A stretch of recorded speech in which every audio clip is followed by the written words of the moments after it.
right, good evening, everybody. We'll call to order the City of Clear Lake Shores City Council regular meeting May 19th, 2020 at 6:30 p.m. We do have a quorum, and we do have one councilwoman, Amanda Fenwick, absent, which has been approved. With that, we'll start with number 2, pledge allegiance to the flag of the United States of America and to the Texas flag. I pledge allegiance to the flag of the United States of America and to the republic for which it stands, one nation, under God, indivisible, with liberty and justice for all. Honor the Texas flag. I pledge allegiance to thee, Texas, one state, under God, one and indivisible.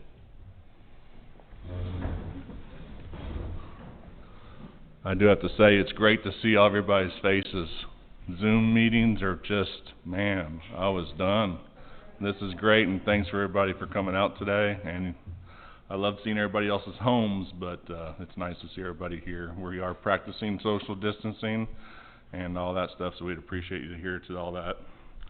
So I'll start off with number 3, reports from Councilman Mark Thompson. I have nothing to report at this time. All right, thank you, Councilman Thompson. Councilwoman Christy Lyons. I have nothing to report.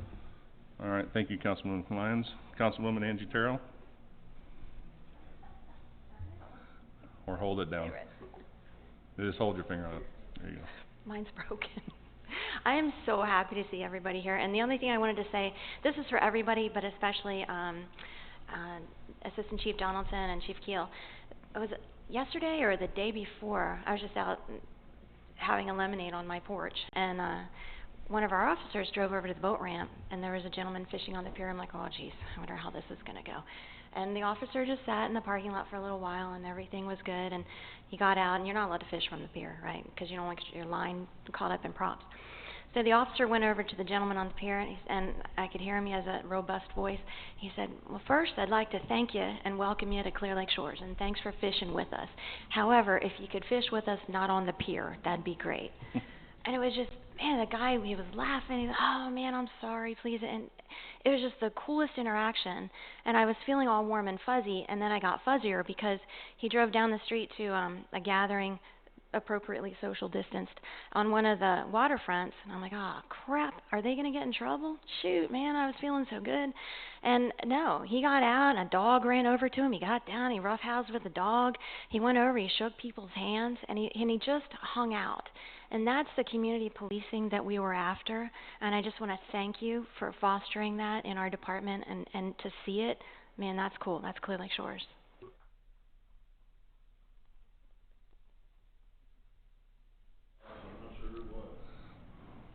We're all wonderful.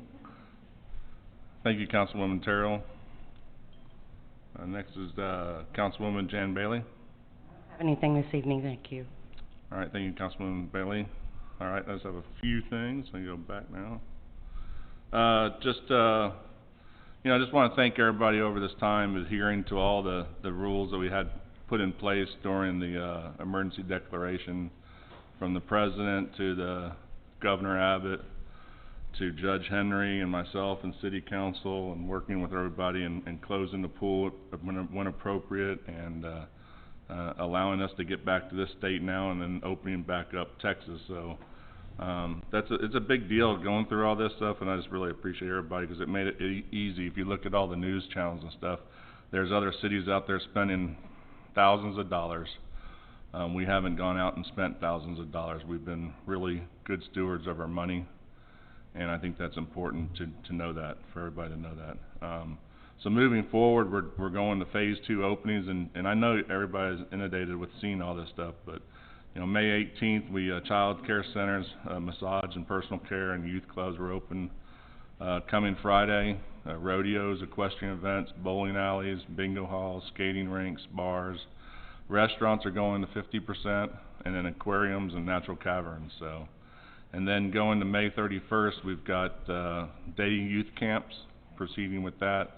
Overnight youth camps for the summer, and youth sports, and then hopefully professional sporting events without in-person spectators. But so with that, there's an event this weekend for the EDC they'll be opening up at Jammin' on Jarbo. So if you have a chance to go out there, just make sure you adhere to the social distancing. And then lastly, I just want to recognize our seniors that are graduating. They didn't get the privilege of going in front of everybody and being at a big graduation, so I know that the Civic Club's putting something together, and I believe they'll mention that later. And then for the city at the June 2nd council meeting, we'll be recognizing all of the city seniors and presenting them with a certificate and that. And then lastly, I want to thank Councilwoman Amanda Fenwick. She couldn't make it tonight, but she has volunteered to be on a committee that's going to address getting CCISD back into school. So it's great that she could go off and work that and still working with us here on council. So she'll be bouncing back and forth, and she's not disconnecting from any of that. So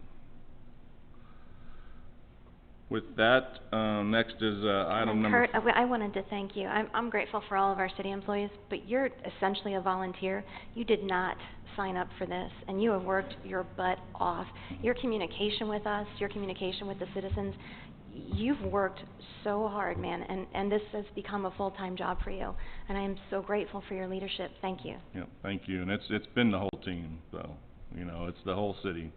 Police department, fire department, and especially the city administration, city secretary and everything. They're all doing it day in and day out, so thank you, but to everybody else too.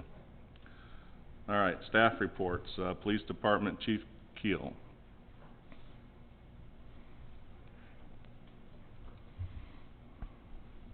You working? Okay. All right. Thank you, Mayor, council members, and citizens. I just have a couple of things to go over with real quick.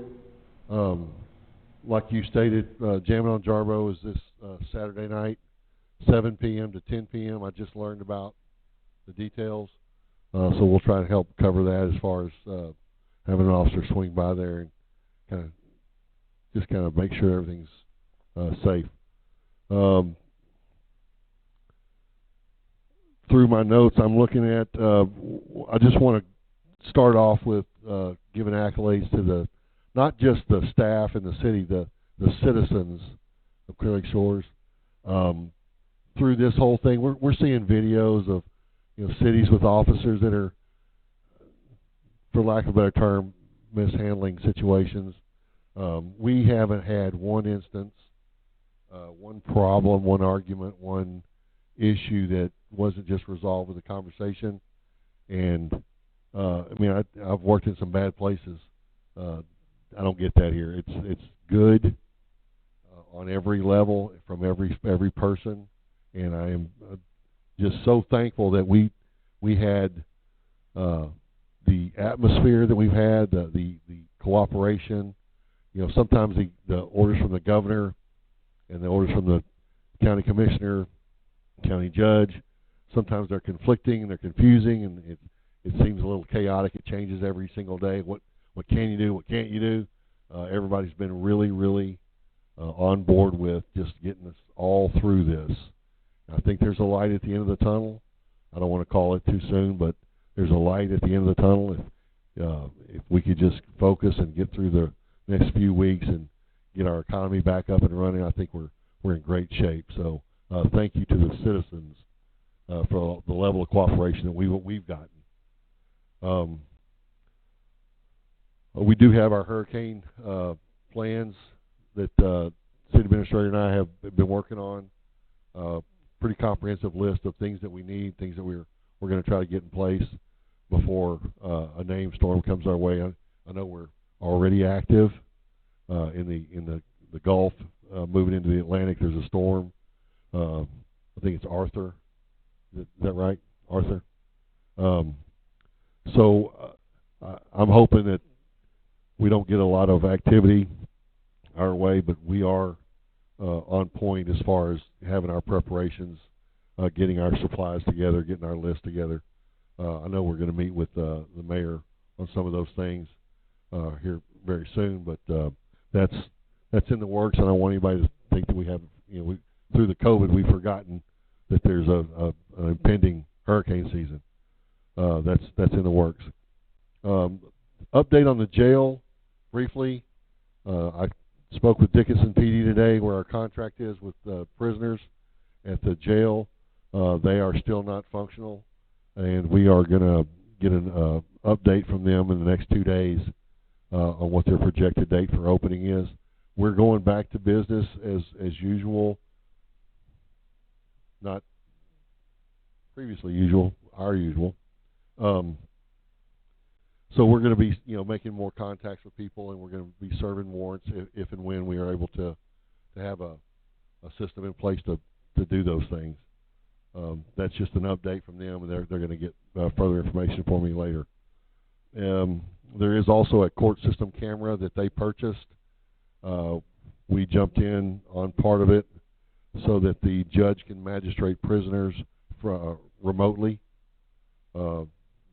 Done in response to COVID, but it'll be a system that stays in place for any events or any instances where we need the judge to not go to the jail just to do something from home or his office. Since I took over in November, I've been looking at budget items and how we spend our money, talking about, how the mayor said we had to be good stewards of our money. There's a lot of things that I've discovered that we needed to change or we're changing because there was just some of it just didn't make sense. I'll tell you that our budget that we looked at in the most, I think the last 2 weeks, we're well in line with where we're supposed to be. We haven't gone out spending money. We haven't gone out, overtime has been kept to zero. We are absolutely on point with what we're doing now. There were some things I did change. I did change some vendors. There's going to be some more of that. Things that don't make sense to me, I need them to make sense. So everything is going to be done as locally as I can get it. We moved tire vendors from Pearland to Discount Tire. There's no reason that money should go anywhere but here in Clear Lake Shores, especially with the Discount Tire sitting right there. Vehicle maintenance, that money, sometimes we don't have the services available in our town, but we're gonna bring that as close to us as we can get it to us. We're gonna not spend as much time going back to the places that don't get things done right the first time. I don't like that. I don't like it at all. As a matter of fact, about the second phone call I make is usually kind of loud. So we're trying to get those things worked out. Just want you to know that I'm looking at every single line item where we spend money. I won't spend a nickel that we don't spend. We don't need to spend. I haven't even ordered new business cards. They still say Lieutenant Keel because there's about 400 left, and I'm going to give those out first, and then I'm going to get some more. If you ever have a question about what we're doing and how we're doing it, please reach out, through the proper channels. I'm absolutely willing to be as transparent as I can be and tell you what I'm spending, when I'm spending it, and why I'm spending it. I think my motto is the buck stops right here. I will be able to answer what we're doing and how we're doing it, and I'm open to discussions from anyone, citizens, council, anyone about their concerns and their ideas about what we could do better. That's really the way I envision things. I want everyone to have a say, and I want everyone to know that I am responsible for what we're doing and how we're doing it. So that's really all I have.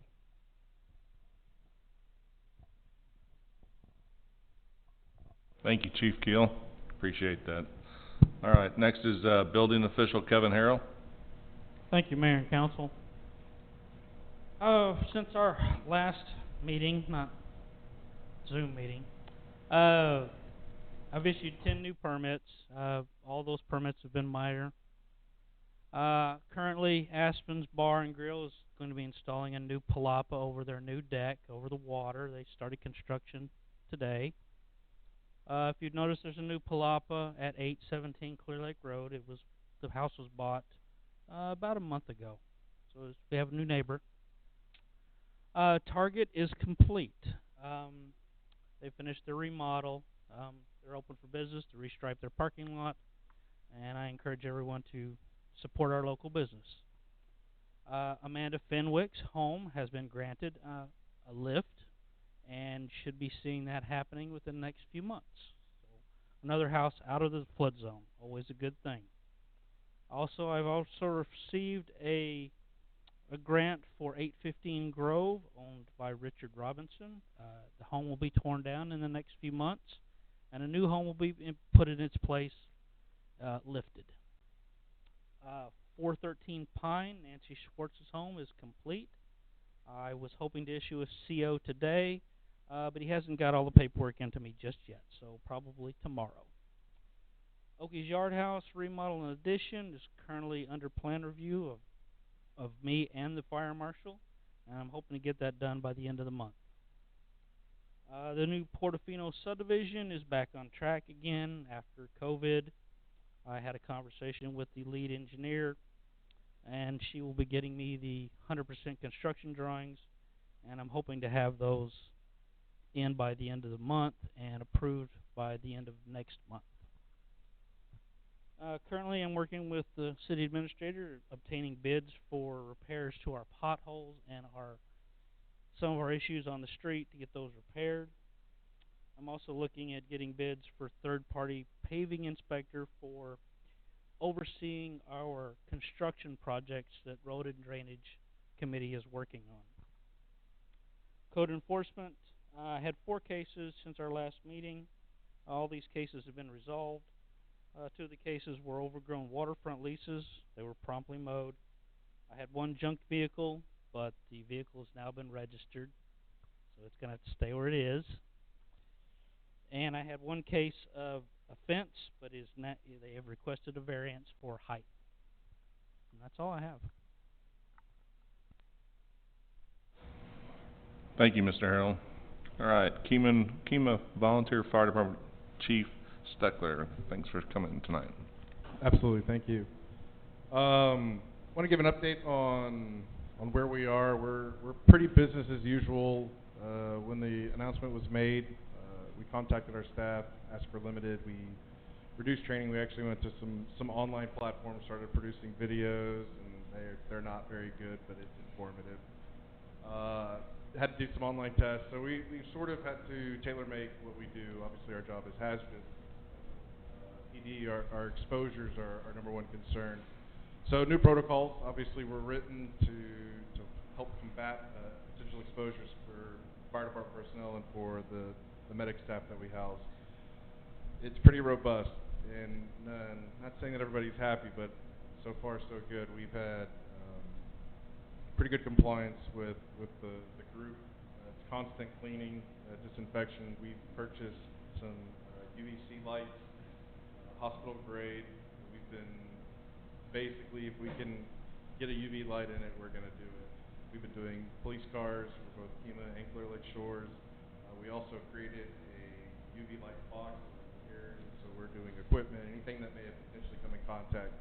Our medical exposures, the PPE that we're wearing, we're going through PPE at a pretty high rate.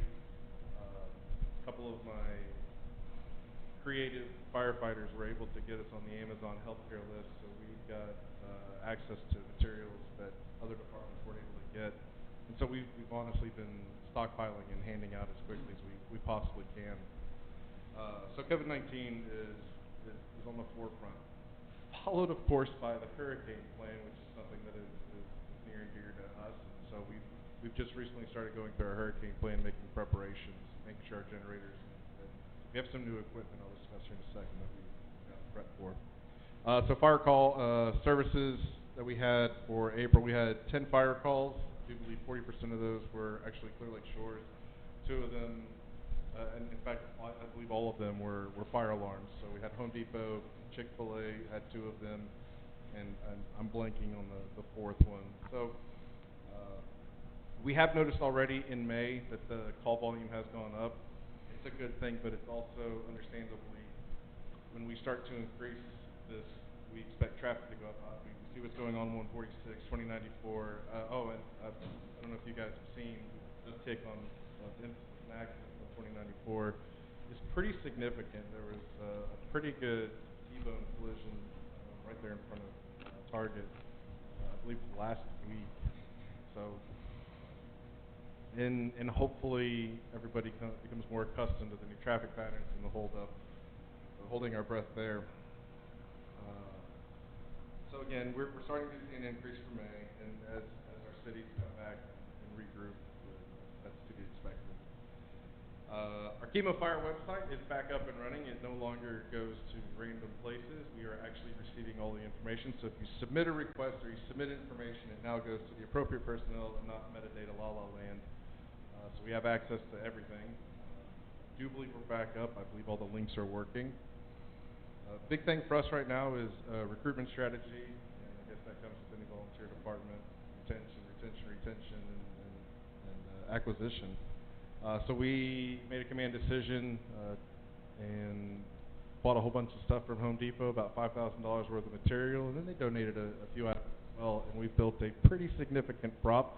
I received the approval from the water board, or the DSB, and I think they didn't know what they were asking or letting me do, and I'm pretty stoked about it. But a pretty good prop. It'll allow about 5 different evolutions, and in those 5 evolutions we can break down to 20 plus each. It's pretty significant. We've already last night we actually did some high angle training with our ladder truck in it. So different strategies, new uniforms.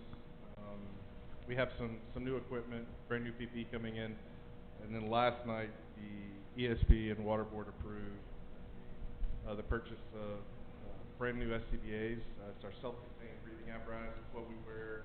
It is literally our lifeline to going in and out. The packs that we currently have are older than 17 years old. The manufacturers no longer support them, so we are at a critical age. Our bottles are old, our packs are old. We can't service them. We received the approval to replace all of our air packs. I'm very excited about it. So are the guys. And then followed up with the approval for the ability to fill said air pack. So last night was also granted the approval for a brand new air compressor system, something that we've been needing forever, and now that's going in. Again, pretty standard business as usual. We do practice social distancing. We've segregated and separated fire and EMS as far as sleeping arrangements and quarters. Until we can come up with a permanent solution, we're looking at dividing and putting dividers up. Something that we can give a better sense of comfort to our volunteers and to gyms, of course. But with that being said, the guys they're showing up, they're doing their jobs. They just do it with a little bit more PPE on. It's, I guess, the new normal for now. But super happy with everything that's going on. And that's what we've got for Human Fire Department.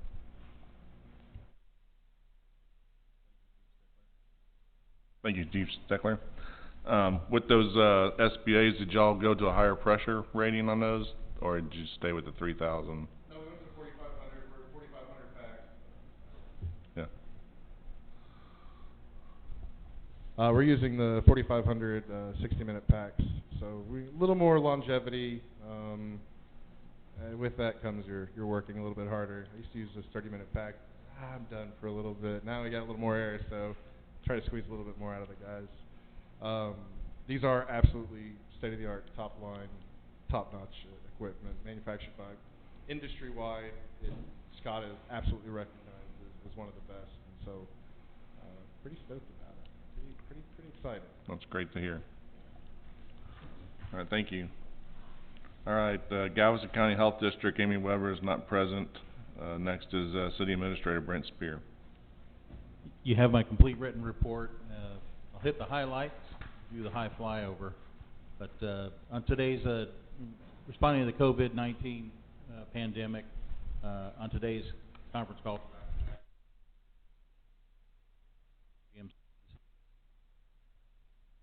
they only had 22 new cases last week, and they had 9 that were reported today. Of the 9, or I guess it would have been yesterday, of the 9, 3 were in nursing homes. So they anticipate those numbers from nursing homes to go up because they're going fire departments to go conduct the testing within the nursing homes. So that'll be something, if KEMA hasn't been approached for, they may be. But there is a little bit of pushback among some of those agencies, putting people in harm's way. So they're working through those and the logistics of supplying all of those supplies. So we're watching that carefully. Governor Abbott signed his Executive Order 23. That's explains the additional phases of Open Texas. And the thing that I liked at the very end was he reminded everyone to be a good neighbor and be a Texan. So that kind of struck a chord with me. I think keep your liberties, but then also be a good neighbor. So that's good to know. With city elections, we have a special election that's already been approved for November. That's for city council members. That's been pushed out. There were only two cities in the state that had a sales tax issue that was on the ballot, and one of them was Clear Lake Shores. They extended the ability for us to collect that tax out until September 30th. So September 30th doesn't get us close enough to the November election to re-up it. So we had to petition the governor for a special proclamation to allow us to conduct a special election this year. Hopefully it'll be around July 14th, the runoff election with Galveston County. We have them on board as well. But we're awaiting that approval from the governor, and we can move forward with that.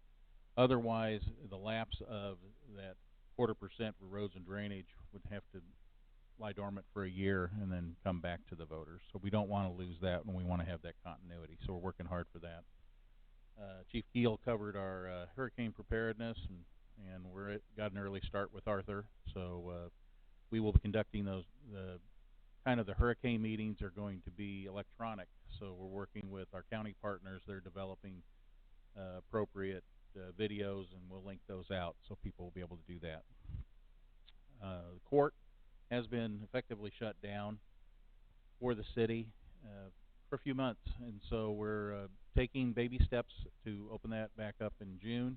Have a meeting with the judge, the mayor, police chief, myself, and Christy, and we're going to go ahead and make our plan. But we'll probably be scanning or medically clearing people outside the building before they enter, limiting the number of people in here, and then we're going to have some additional PPE measures in place. And if you look around, you'll see we've got some signs hanging on doors and on walls, and empty bulletin boards reminding people of social distance and wash their hands, so on and so forth.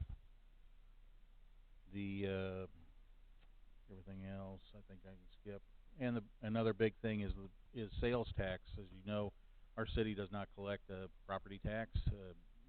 We are entirely dependent on sales tax and being smart stewards of that money. So the March 20 sales tax, which was just received here in May, it's a couple months behind, was up 16.14% on general sales. And that was really good to hear. That's over March 2019 number.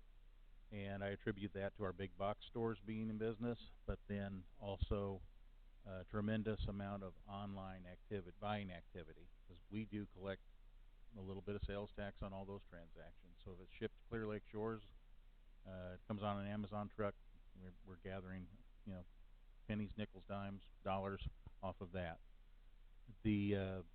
Where we've seen a huge impact, and it's a smaller portion of our total revenue stream, is the mixed beverage tax, and that is down 19%, and that's because our bars are closed. So with this new May 22nd phase kicking in and opening bars on a partial basis, we anticipate to see that close that gap a little bit. The overall impact on Texas, if you're looking globally, Texas is down 1.43% on their sales tax revenue. So, and that's a huge number when you look at what the state normally grabs. So, it's a bigger problem for a lot of places. It's not a huge problem for us, and we've been trying to do the right thing by our residents and by our city to keep us solvent and sustainable. And that's a important thing on my list. And also, I just wanted to congratulate the seniors at the next council meeting. We'll hopefully have the ability to wish them well as they embark on their next chapter. I remember my high school graduation. It was pretty exciting. It was kind of a blur, but I was out doing a lot of stuff, and I know it's different for this class. So congratulations, class 2020.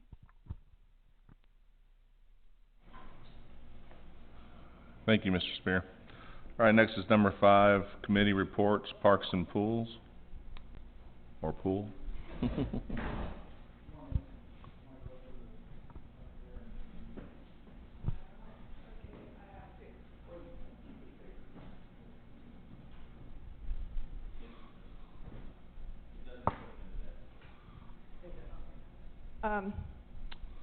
Our committee has not officially met in a couple months, but we still have been checking on the parks, the pool.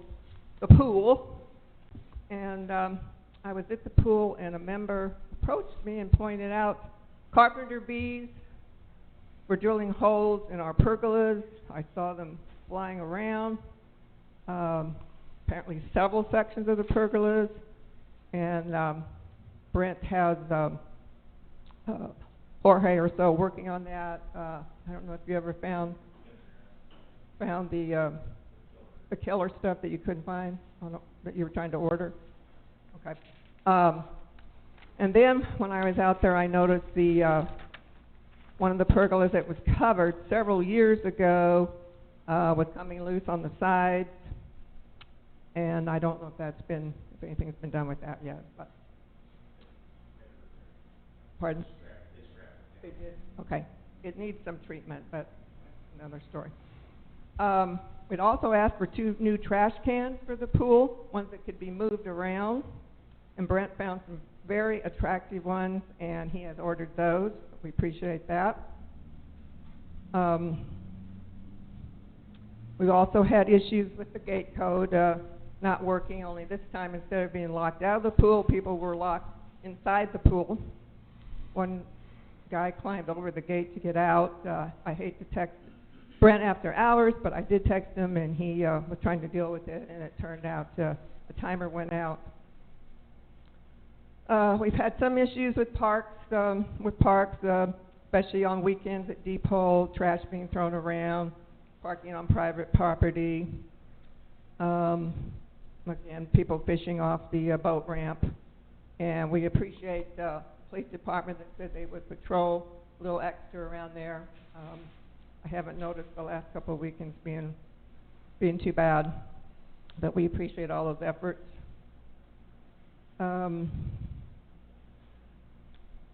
We are waiting for the bike racks to come in.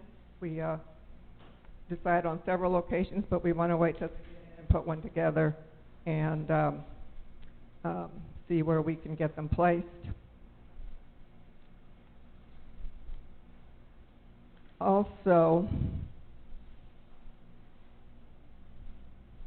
we are seeing a discrepancy with the rules regarding the way children 12 and under must be supervised and when.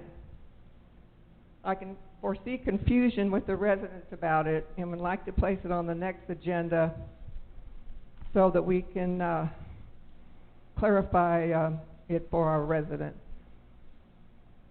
And the section in the rules are in 2 different places regarding children 12 and under.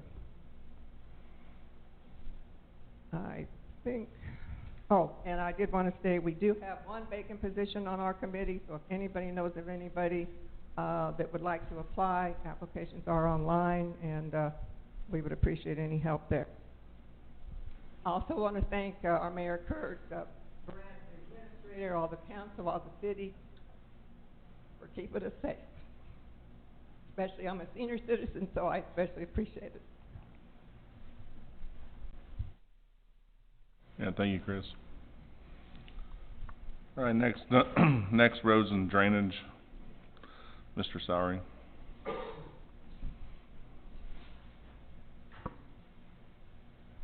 It's nice being up here on the podium.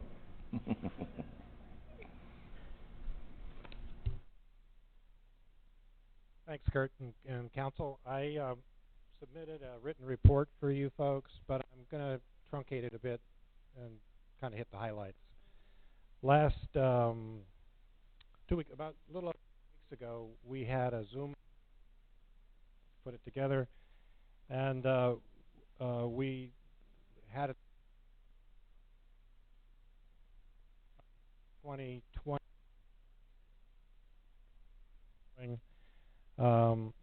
But first we did was we approved our meeting minutes from the last meeting, which included to the roads and drainage ordinance, and hopefully that'll come up in the next few meetings at council. We reviewed the that is putting together the drawings and the calculations and so on for what we call the 2020 multiple road. And we figured that we would like to add another piece to it. They only suggested that we put in a concrete road over on Narcissus, and we thought to give us another option would be to do that overlay in asphalt. So we asked them to, we will be asked through Brent to add that to their proposal. We also noted that we had problems with our last project, which was with Excel on the 2017 program, that the inspection didn't go as to go.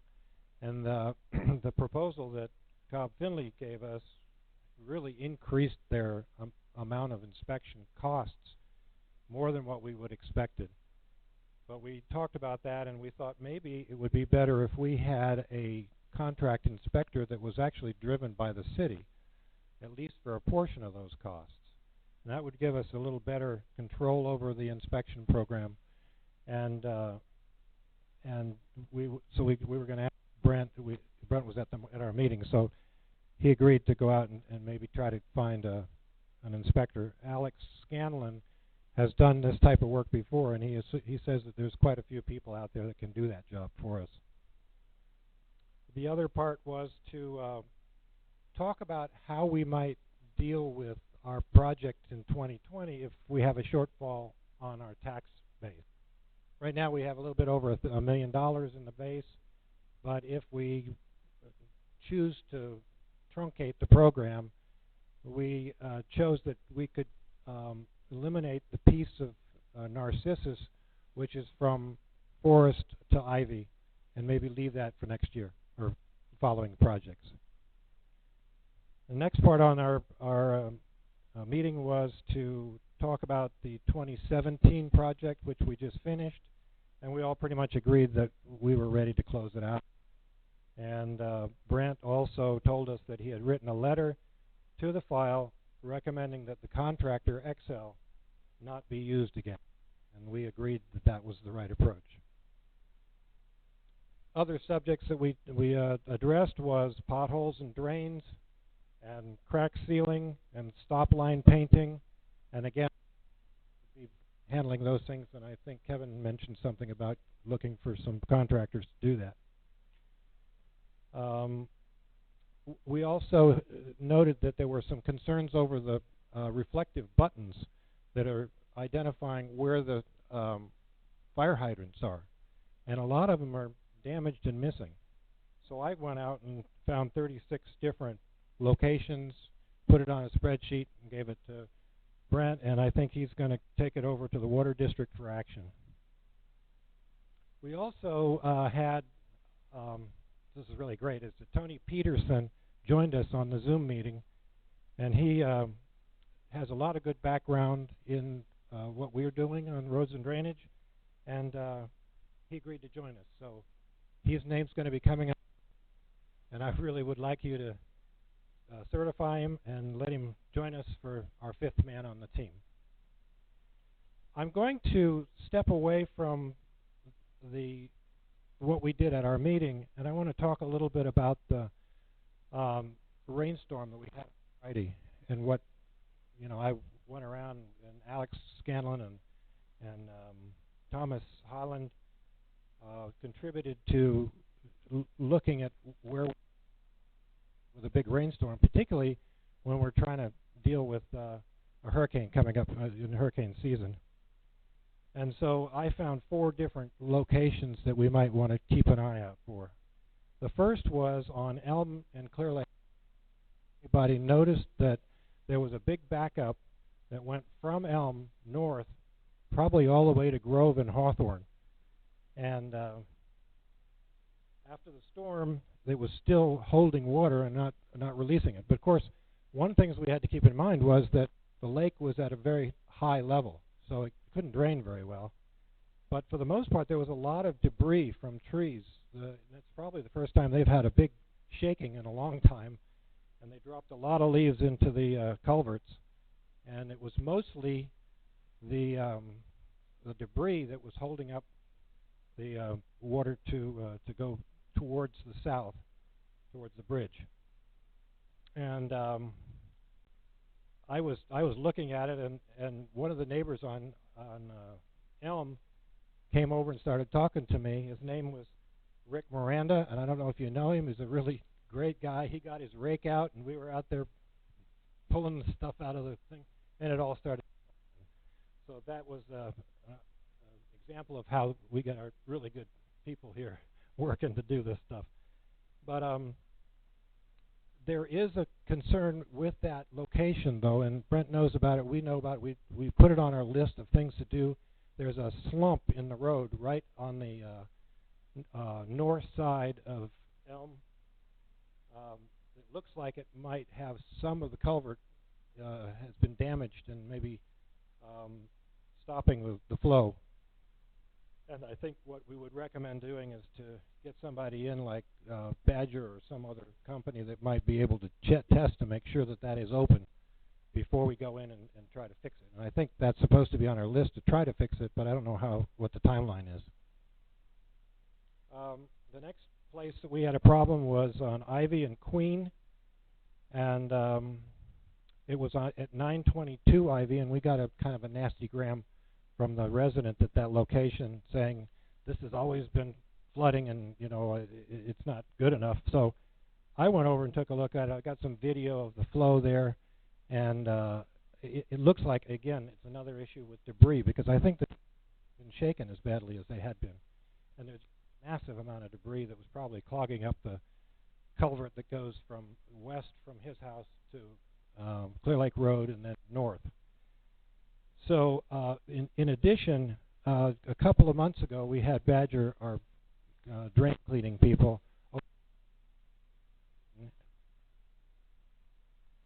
all the in the culverts from really well. So that probably helped to mitigate some at 922. The other place we found was Hawthorne, east to Drive, and I think there were some people on Facebook that put some pictures up there, and looked that there was probably some blockage in the culvert on the side, on actually both sides of the road, and it would be good to bring in our Badger or some other company to make sure those drains are open, or possibly later on. There's like 100 feet of culvert that's been there forever and has probably got everything else growing in it, so we may have to go do something about that. And then finally, our old bugaboo over on Narcissus and South Shore, that just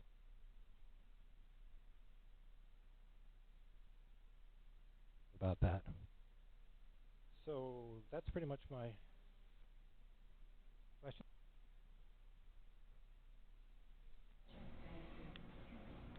Thank you, Richard. All right, next is Zoning Board of Adjustments, and I believe Planning and Zoning, Mr. Michalski. Yes, Zoning Board of Adjustments has received 3 variance requests. Currently, it looks like we will be meeting on June 29th at 7 p.m. We've heard back from 3 of the members. We need at least 1 more. For the planning and zoning, there's been no meetings that I'm aware of since the last time that we've been here at Clubhouse. That's all. Any questions? Thank you, Mr. Metelsky. All right, and waterfront compliance, Mr. Mark Thompson, you have anything? I don't have anything. All right, thank you. All right, next is public comments. No, not yet, sorry. Civic Club, number 6.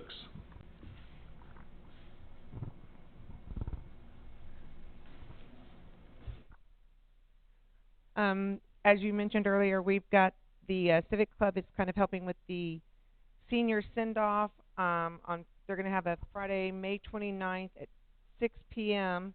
They're asking for a parade lineup at Jarbo to drive by Depot Park where the seniors will be. The Civic Club will be we're going to have posters or yard signs that are going to go in front of the clubhouse on the Tuesday after the flags are removed. Next Tuesday after the flags are removed. And we will be awarding the scholarships at the June 2nd City Council meeting when you guys are recognizing them. The Civic Club is not going to have 4th of July festivities. We will have the golf cart parade, but we are not going to have festivities. We didn't feel that it was right to ask businesses to donate or sponsor with everything that's going on, and we didn't want to put a bunch of kids in a jump. So we're not going to have a 4th of July festivity. But we will have a golf cart parade, and we're going to have membership, since that's usually our day of membership. We're going to have a couple of Saturdays. We'll probably be sitting out here under a tent. People can drive by, sign up. We'll probably be there on the morning, and we're looking at doing something online a little bit better than we've had in the past. All right, thanks, Teresa. All right, item number 7, Economic Development Corporation. No comments. All right, number 8, public comments. At this time, any person with a city-related business may speak to the council. In compliance with the Texas Open Meeting Act, the City Council may not deliberate. Comments from the public should be limited to a maximum of 3 minutes per individual.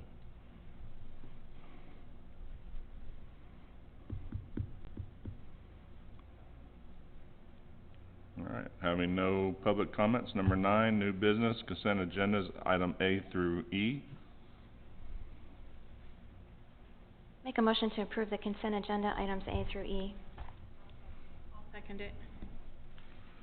All right, Angie Terrell made a motion, followed by Councilwoman Christy Lyons.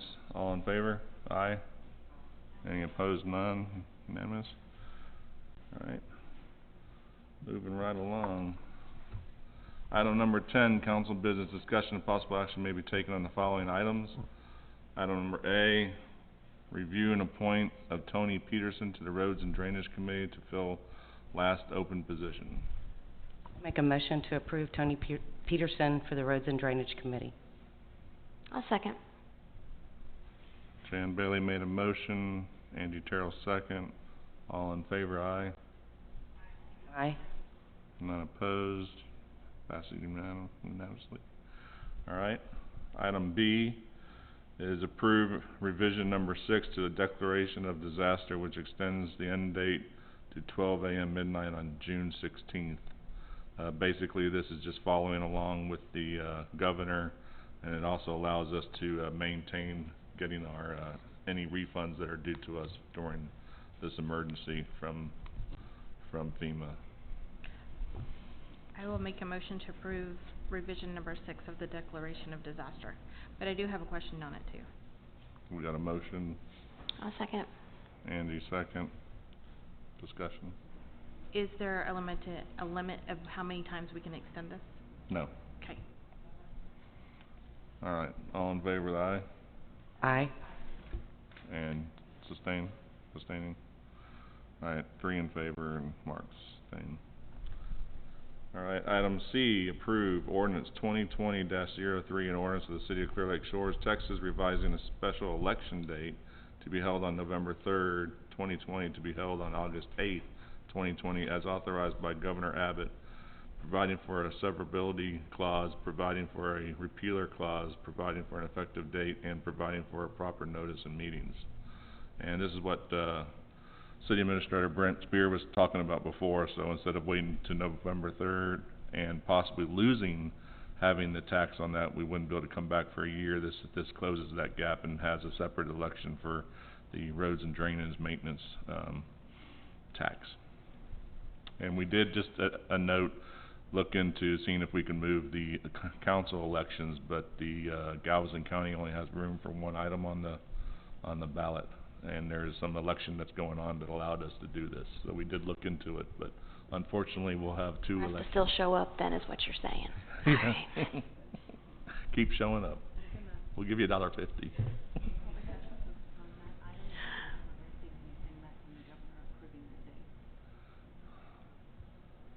Can we approve it based on if we receive a date back that's okay? Yeah.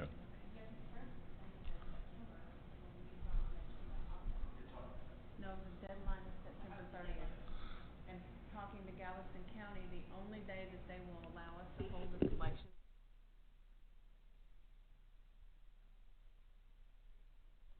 back and say, no, we're not gonna do it on the 8th, you're gonna do it on July 14th, and then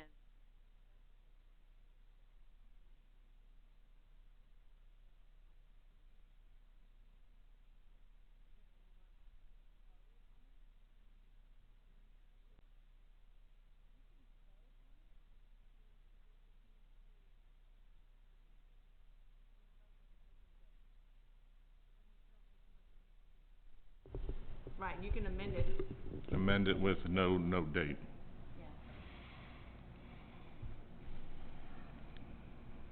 Make a motion to approve ordinance 2020-03 with the date, No date. no date, the date eliminated from the ordinance. I'll second it. All right, motion by Angie Terrell and second by Christy Lyons, to move that election date to another date, but with no effective date at this time. All in favor, aye? Aye. Any opposed, none? Carries. Item D, approve ordinance 2020-04, an ordinance amending the code of ordinances of the City of Clear Lake Shores, Texas, to adopt general changes to the code of ordinance by amending Chapter 1, General Provisions, Section 1-21, General Penalty, Culpable Mental State. So, I don't have this one pulled up. So these are one of three that we're bringing forward in little baby steps that we had Muni Code go off and work. And so instead of doing them all at once, Christy's been putting them all together, and you can see what the old was versus the new. A lot of it's tying to the VICA code numbers. Yeah. Vernon's code. It's changing basically the statute in it. So matching up with the latest release. You used to refer to the one statute that we had in our ordinances now, and after their review, they came back and found that it fits with the other statute. We have Vernon's, Texas codes, annotated. Yeah. Had to look that up. Make a motion to approve ordinance 2020-04 as written.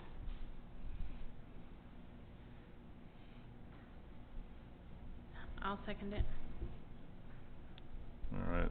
Angie Terrell made a motion, Christy Lyons second, all in favor, aye? I have a question. I have questions. Oh, okay. I was wondering if the attorney was gonna be here so we can ask questions before making determinations and changing to these, or, you know, specifically this one about culpable mental state. I really don't understand what it's about and what the differences are and how it would affect the city and the pros and cons and... So these did all go to the lawyer for review, and were approved by the lawyer. So I understand. I was just wanting to ask questions about it before that was my point. I just wanted to make a point about that. I think it's good to ask questions. I do have a question on this one. Is it saying that there's a fine or penalty for a violation or ordinance of $4,000? It went up to $4,000 from $500. I mean, that would affect all of us.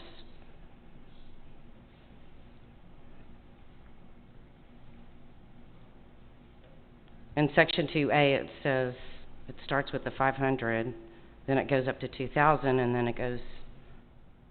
That's my only point. I don't feel comfortable making changes without asking questions to the attorney on behalf of all of us.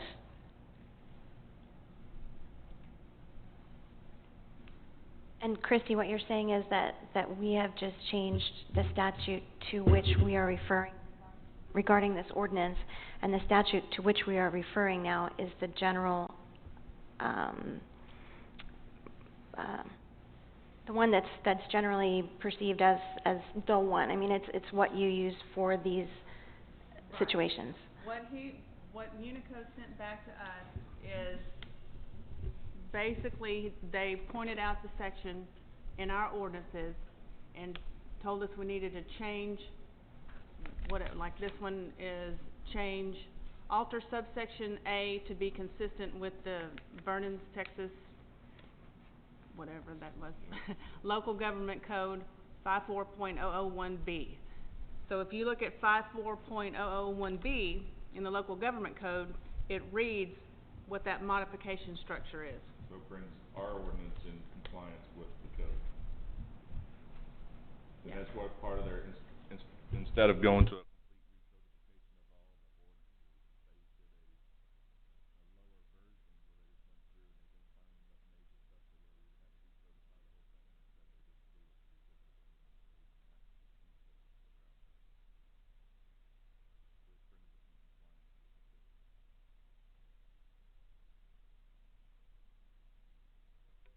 So it brings us in compliance with the codes, and your question is, what is the code? Started out with something and we're escalating to different levels. And just looking at culpable mental state, you know, that is something that is determined by whom? Because I'm a mental health professional. Who determines culpable? I mean, that's my question. Those would be the questions to the attorney that I would want to ask. What does that exactly mean, and how are we going up to these fines? How does it... What else you have to realize is this is just a portion that we're having to change. We're not changing the whole statute. Right. So your explanation, or what you're looking for, may be higher up in that, and then it gets down into the penalty phase. This is just changing one portion of that code, not the whole code. I just had questions, that's all. That's where I'm coming from. Do you have questions enough that... I thought our attorney would be here so we could hear about what is, you know, what the city... No one requested the attorney, so the attorney's not here. My assumption.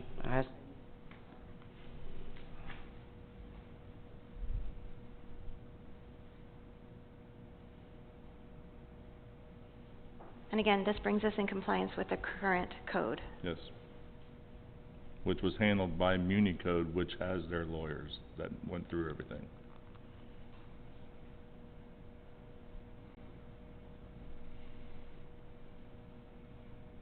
So any further discussion? All right, we have a motion on the table. All in favor, aye? Aye. 3, 4. Any opposed? Nay? 3, 4, and 1 opposed. Councilwoman Bailey.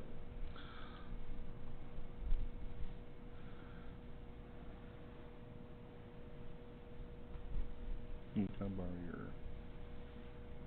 borrow your agenda? Oh. Okay, we'll just have to go back and forth.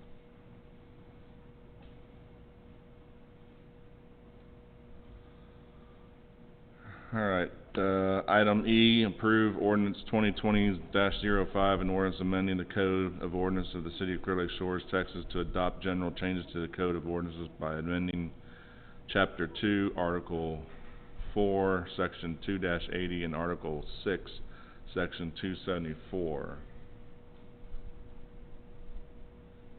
Make a motion to approve ordinance 2020-05.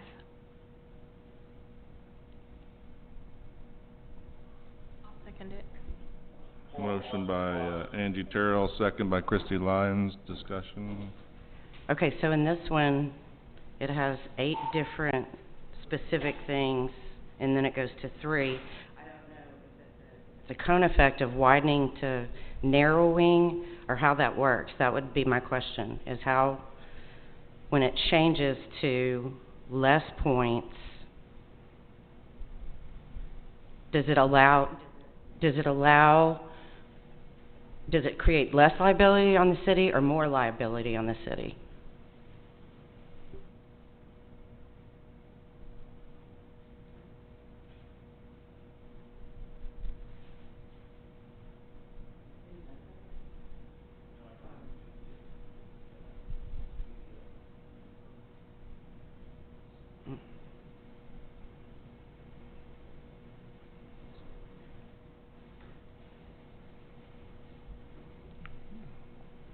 From what I understand, it's just the wording, that it's the same coverage, but the wording's different to cover us.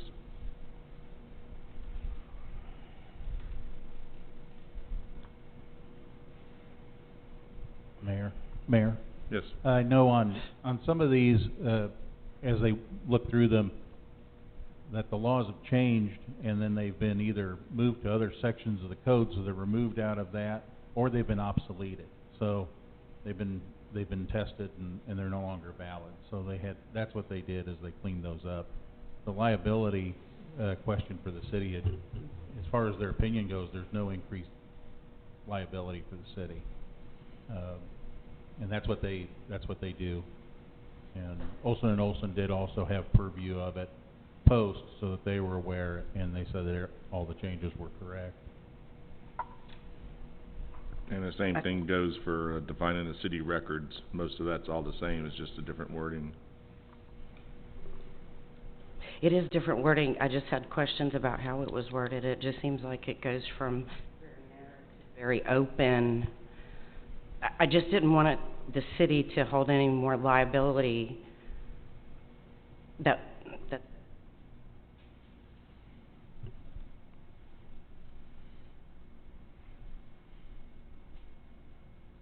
All right, any further discussion? All in favor? Aye. Aye. Any opposed? Nay. All right, Ms. Bentley opposed. Motion passed.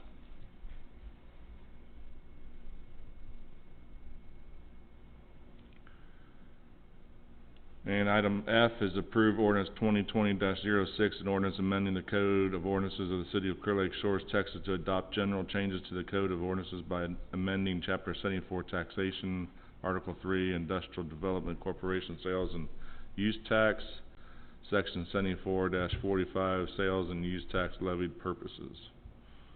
And this is the same thing. It brings us into compliance with the existing codes that are out there. Make a motion to 2020-06. make a motion to approve ordinance 2020-06. I'll second it. All right, Amanda, or Angie, I said Amanda. Angie Terrell made a motion, and second by Christy Lyons. Any discussion? All in favor, aye. Aye. Aye. Any opposed, none. Motion passed. All right. Item G is executive session pursuant of section 551.72, authorize the governmental body to deliberate an executive session on certain matters concerning real property. A governmental body may conduct a closed meeting to deliberate the purchase, exchange, lease, or value of real property. If deliberation is an open meeting, would have detrimental effect on the position of the governmental property in negotiation with the third person. So due to the confined spaces of upstairs in the room, I'll have to ask that our audience please excuse themselves outside the building.